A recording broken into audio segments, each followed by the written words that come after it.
എല്ലാവർക്കും നമസ്കാരം. ഞാൻ അംബേദ്കർ.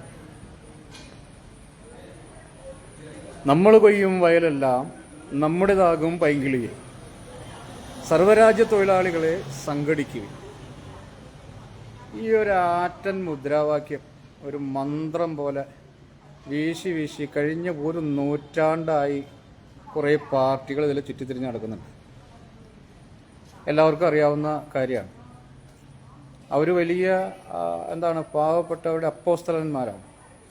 നമ്മൾ ഈ വിതക്കണ നെല്ലും വയലും ഒക്കെ നാളെ നിങ്ങളുടെ ആകും എന്നുള്ളൊരു വാഗ്ദാനം. ഇങ്ങനെ മോഹന വാഗ്ദാനങ്ങളിൽ കുടുങ്ങിയ കുറച്ച് ആൾക്കാരുണ്ട്.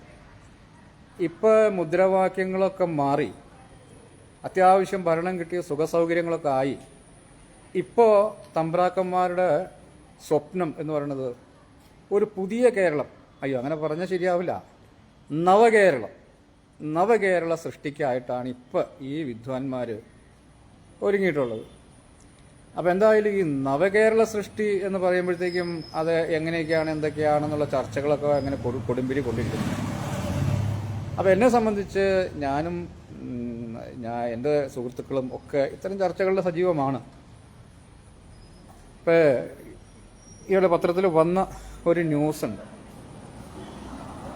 അതായത് സർക്കാർ നടത്തിയ നവകേരള സദസ്സിൽ ഉയർന്ന വികസന പദ്ധതി, നവകേരളം എന്നുകൊണ്ട് ഉദ്ദേശിക്കുന്നത് സർവ്വ രാജ്യ തൊഴിലാളികളല്ലെങ്കിലും ഇവിടെയുള്ള പാവപ്പെട്ടവർക്ക് ഉള്ള അടുത്ത ഒരു ചൂണ്ടയാണ്. അപ്പോൾ ഈ പദ്ധതി നിർദ്ദേശങ്ങൾ നടപ്പാക്കുന്നതിൽ സംബന്ധിച്ചുള്ള ചർച്ചകൾ ഒക്കെ നടന്നിട്ടുണ്ട്. അപ്പോൾ നമ്മുടെ പട്ടികജാതി വികസന വകുപ്പിനെ സംബന്ധിച്ച് ഈ നവകേരള സൃഷ്ടി ഒരു ബാധകമല്ല.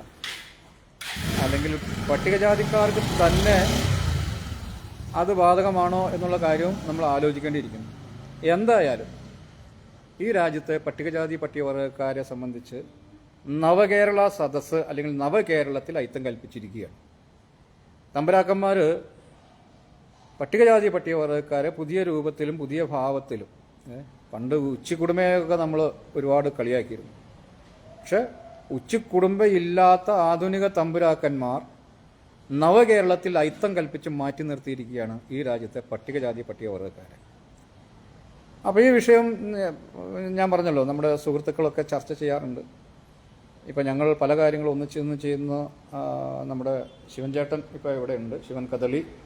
ഇപ്പം നിങ്ങളറിയാം, ശിവൻ കദളി എന്ന് പറഞ്ഞു കഴിഞ്ഞാൽ സാമൂഹ്യ രംഗത്ത് പട്ടികജാതി പട്ടികവർഗക്കാരുടെ ഇടയിൽ വളരെ ജെന്യുവനായിട്ടുള്ള ഇത്തരം വിഷയങ്ങൾ എടുക്കുകയും അത് ഗവൺമെൻറ്റിൻ്റെ ശ്രദ്ധയിൽപ്പെടുത്തുകയും സമര രംഗത്ത് സജീവ സാന്നിധ്യമാണ്. അതുപോലെ തന്നെ നമ്മുടെ മറ്റൊരു സുഹൃത്ത് ശ്രീ സജിമോൻ, ഞങ്ങളെല്ലാം സഹകരിച്ച് നിന്നുകൊണ്ട് എല്ലാ കാര്യങ്ങൾക്കും ഞങ്ങളോടൊപ്പം നിൽക്കുന്ന ഒരു വ്യക്തിയാണ്. അപ്പോൾ എന്തായാലും ഈ ഒരു വിഷയവുമായിട്ട് ബന്ധപ്പെട്ട് ചില കാര്യങ്ങൾ പറയാനുണ്ട്. ശിവൻ ചേട്ടന് എന്താണ് പറയാനുള്ളത് എന്നുള്ളത് കൂടി ഒന്ന് കേൾക്കാം. ശിവൻ ചേട്ടൻ, എന്താണ് ഇപ്പോഴത്തെ നമ്മുടെ സർക്കാർ ഒരു പുതിയൊരു പദ്ധതിയാണ് ആവിഷ്കരിച്ചത്, നവകേരളം. അപ്പോൾ നമ്മളൊക്കെ വളരെ സന്തോഷം കൊണ്ടു. പുതിയ കേരളത്തിൽ നമുക്ക് നമ്മുടെ ഇതുവരെയുള്ള പ്രശ്നങ്ങൾക്ക് പരിഹരിക്കപ്പെടും. നമ്മളെന്ന് പറഞ്ഞാൽ പട്ടികജാതിക്കാർ മാത്രമല്ല, ദരിദ്രരായ ജനവിഭാഗങ്ങൾ, പാവപ്പെട്ടവരുടെ പ്രശ്നങ്ങൾ പരിഹരിക്കപ്പെടുമെന്നാണ് പറഞ്ഞിരുന്നത്. ഇപ്പോൾ ഇവിടുത്തെ പല പാർട്ടിക്കാരും നവകേരള സദസ്സിൽ ബഹിഷ്കരിക്കപ്പെട്ട് കഴിഞ്ഞപ്പോൾ, അത് പങ്കെടുക്കാതിരുന്നപ്പോഴും ഞങ്ങളൊക്കെ അതിനകത്ത് ഹാജരായി. ഞാൻ തന്നെ ഈ കേരളത്തിലെ പട്ടികജാതി വർഗ സമൂഹത്തെ ബാധിക്കുന്ന 26 മെമ്മോറാണ്ടങ്ങൾ സമർപ്പിക്കുകയുണ്ടായി. അതിൽ പ്രധാനപ്പെട്ട പ്രശ്നം അവരുടെ അടിസ്ഥാനപരമായ ജീവിത പ്രശ്നങ്ങൾ പരിഹരിക്കപ്പെടുക, ഭൂമി വിതരണത്തിൽ തുല്യത പാലിക്കുക, ഒരു പുതിയ ഭൂപരിഷ്കരണം നടപ്പാക്കുക, അതുപോലെ പാവപ്പെട്ട പട്ടികജാതി വർഗ്ഗക്കാരുടെയും ദരിദ്രരുടെയും കടബാധ്യതകൾ എഴുത്തല്ല, സർക്കാർ ശമ്പളം നൽകുന്ന സ്വകാര്യ സ്ഥാപന നിയമനങ്ങളിൽ സമ്പർദ്ദം ഏർപ്പെടുത്തുക, അതോടൊപ്പം തന്നെ അവരുടെ ഭവനരഹിതർക്ക് ഭൂമി വീടുണ്ടാക്കി കൊടുക്കുക ഉൾപ്പെടെയുള്ള വളരെ അടിസ്ഥാനപരമായ ആവശ്യം ഉൾക്കൊള്ളുന്ന നിവേദനം നവകേരള സദസ്സിൽ സമർപ്പിക്കുകയും ഈ അടുത്തിടെ പട്ടികജാതി വികസന വകുപ്പിൽ നിന്ന് ഞാൻ അതിൻ്റെ സ്ഥിതി എന്നറിയുന്നതിന് വേണ്ടി വിവരാവശ്യം വെച്ചപ്പോൾ അവർ പറഞ്ഞു, നവകേരള സദസ്സിൽ ഉയർന്നു വന്നിട്ടുള്ള പദ്ധതി നിർദ്ദേശങ്ങൾ നടപ്പിലാക്കുന്നതിന് വേണ്ടി പട്ടികജാതി വികസന വകുപ്പിന് ഒരു പൈസ പോലും നീക്കിവെച്ചിട്ടില്ല എന്ന രീതിയിലുള്ള മറുപടിയാണ് ലഭിച്ചിട്ടുള്ളത്. ഏതാണ്ട് 900 കോടിയിലേറെ രൂപ നവകേരള സദസ്സിൽ ഉയർന്നു വന്ന നിർദ്ദേശങ്ങൾ നടപ്പാക്കുന്നതിന് വേണ്ടി സംസ്ഥാന സർക്കാർ അനുവദിച്ചു എന്നാണ് നമുക്ക് വാർത്താമാധ്യമങ്ങളിലൂടെ അറിയാൻ കഴിഞ്ഞത്. പക്ഷെ അങ്ങനെ അത്രയും വലിയ ഭീമമായ തുക അനുവദിച്ചിട്ടും കേരള സമൂഹത്തിൽ ഏറ്റവും താഴെത്തട്ടിൽ കഴിയുന്ന അല്ലെങ്കിൽ ഭരണഘടനാപരമായ പ്രത്യേക പരിഗണനകൾക്ക് വിധേയമായ ഒരു ജനസമൂഹത്തിന് ഒരു ചില്ലിക്കാശ് പോലും നീക്കിവെച്ചിട്ടില്ല എന്ന് പറഞ്ഞാൽ നവകേരളത്തിൽ ഈ സമൂഹത്തിന് എന്താണ് സ്ഥാനം? അവരെ നവകേരളത്തിന് വെളിയിൽ നിർത്തുന്ന അല്ലെങ്കിൽ പുറത്തു നിർത്തുന്ന ഒരു സമീപനമാണ് അവരും കൂടി ഉൾക്കൊള്ളുന്നതാണോ അവരെ വെളിയിൽ നിർത്തുന്നതാണോ നവകേരളം എന്ന് നമുക്ക് ചിന്തിച്ചു പോവുകയാണ്.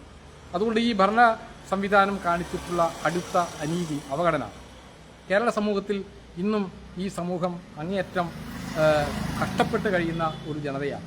പഞ്ചവത്സര പദ്ധതികൾ കഴിഞ്ഞു, ഐക്യകേരളം രൂപീകരിക്കപ്പെട്ടതിന് ശേഷം നിരവധി കോടിക്കണക്കിന് രൂപ ഈ ജനങ്ങളുടെ ക്ഷേമത്തിന് വേണ്ടി ചെലവഴിക്കപ്പെട്ട് കഴിഞ്ഞിട്ടും ബഹുഭൂരിപക്ഷം ആളുകളും കിടക്കാൻ കിടപ്പാടമില്ലാത്തവരാണ്. മരിച്ചടക്കാൻ 6 അടി മണ്ണ് പോലും സ്വന്തമായിട്ടില്ലാത്ത ഭൂമിയുടെ ഉടമസ്ഥാവകാശമില്ല ജനത. അതുകൊണ്ട് ചെറിയ ചെറിയ വായ്പകളെടുത്ത് തിരിച്ചെടുക്കാൻ മാർഗമില്ലാതെ കടക്കണിയിലായി അവരുടെ വീടുകളൊക്കെ ജപ്തി ചെയ്യുന്ന ഭീഷണിയിൽ നിലനിൽക്കപ്പെടുകയാണ്. അങ്ങനെ പരിതാപകരമായ ഒരു അവസ്ഥയിൽ കഴിയുന്ന ഒരു ജനതയ്ക്ക് അവർ കൂടി ഉൾക്കൊള്ളുന്നതാണ് നവകേരളം എന്നുള്ള കാഴ്ചപ്പാടിലൂടെ ആ പദ്ധതി ആവിഷ്കരിക്കുന്നതിൽ നമ്മുടെ ഭരണാധികാരികൾ പരാജയപ്പെട്ടു എന്നുള്ളതാണ്.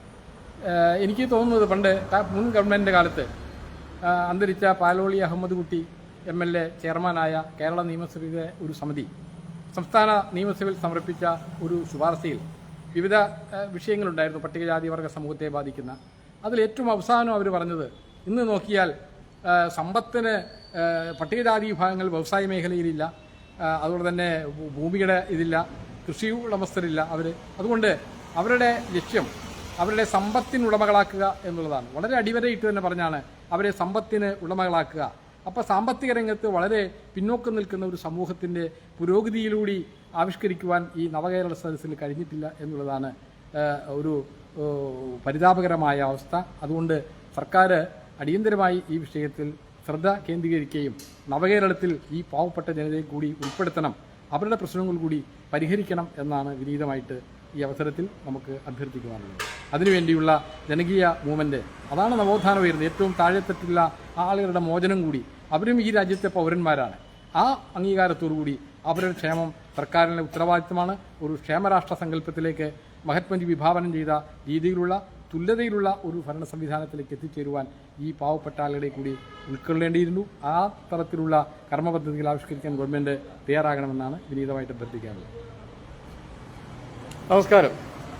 കേട്ടല്ലോ, ഇത്രയും വിഷയങ്ങൾ വളരെ ഗുരുതരമായിട്ട് ഇന്ന് നമ്മുടെ ഈ നാട്ടിൽ നിലനിൽക്കുക. അപ്പോൾ ഇതിന് ഒരു പക്ഷേ ഇത്തരത്തിലുള്ള ഒറ്റപ്പെട്ട ശബ്ദങ്ങൾക്ക് വലിയ പ്രാതിനിധ്യം കിട്ടത്തില്ല. നമുക്കറിയാലോ, ജനാധിപത്യ ഭരണകൂടത്തിൽ ഒറ്റപ്പെട്ട ശബ്ദങ്ങൾ എന്നും ചവറ്റുകൂനയിലാണ്. അപ്പം അതുകൊണ്ട് ഞങ്ങൾക്കറിയാം ഞങ്ങളുടെ പ്രവർത്തനങ്ങൾ എത്രമാത്രം എഫക്റ്റീവാണെന്ന് ഞങ്ങൾക്ക് കൃത്യമായിട്ട് അറിയാം. ഇവിടെ നമ്മൾക്ക് വേണ്ടത് ഈ വിഷയം, ഇത്തരം വിഷയങ്ങൾ, അതായത് ജനാധിപത്യ മൂല്യത്തിൽ അധിഷ്ഠിതമായി ചിന്തിക്കുന്ന, മനുഷ്യത്വത്തിന് പരിഗണന കൊടുക്കുന്ന സർവരും ഇത്തരം വിഷയങ്ങൾക്ക് വേണ്ടിയിട്ട് ശക്തമായ രീതിയിൽ മുന്നിട്ടിറങ്ങണം എന്നുള്ളതാണ്. അതിനുള്ള ഒരു പ്ലാറ്റ്ഫോം എന്തായാലും ഞങ്ങൾ ഉണ്ടാക്കാനായിട്ട് തീരുമാനിച്ചിട്ടുണ്ട്. അപ്പോൾ ഞങ്ങളെ കേൾക്കുന്ന ആളുകൾ, ഞങ്ങളീ പറയുന്ന കാര്യങ്ങൾ വസ്തുതാപരമാണ് എന്ന് ബോധ്യമുണ്ടെങ്കിൽ, ഇത്തരം കാര്യങ്ങൾ ഈ രാജ്യത്ത് ചർച്ച ചെയ്യപ്പെടേണ്ടതും പ്രതികരണങ്ങൾ ഉണ്ടാക്കേണ്ടതും മാറ്റത്തിന് വേണ്ടിയുള്ള പരിശ്രമങ്ങൾ ഉണ്ടാവേണ്ടതുണ്ട് എന്നും വിചാരിക്കുന്ന ജനാധിപത്യ ബോധമുള്ള മുഴുവൻ ആളുകളും ഈ ഒരു പ്രയത്നത്തിൽ പങ്കാളികളാകണം എന്നുകൂടി അഭ്യർത്ഥിച്ചുകൊണ്ട് വീണ്ടും കാണാം. എല്ലാവർക്കും നന്ദി, നമസ്കാരം.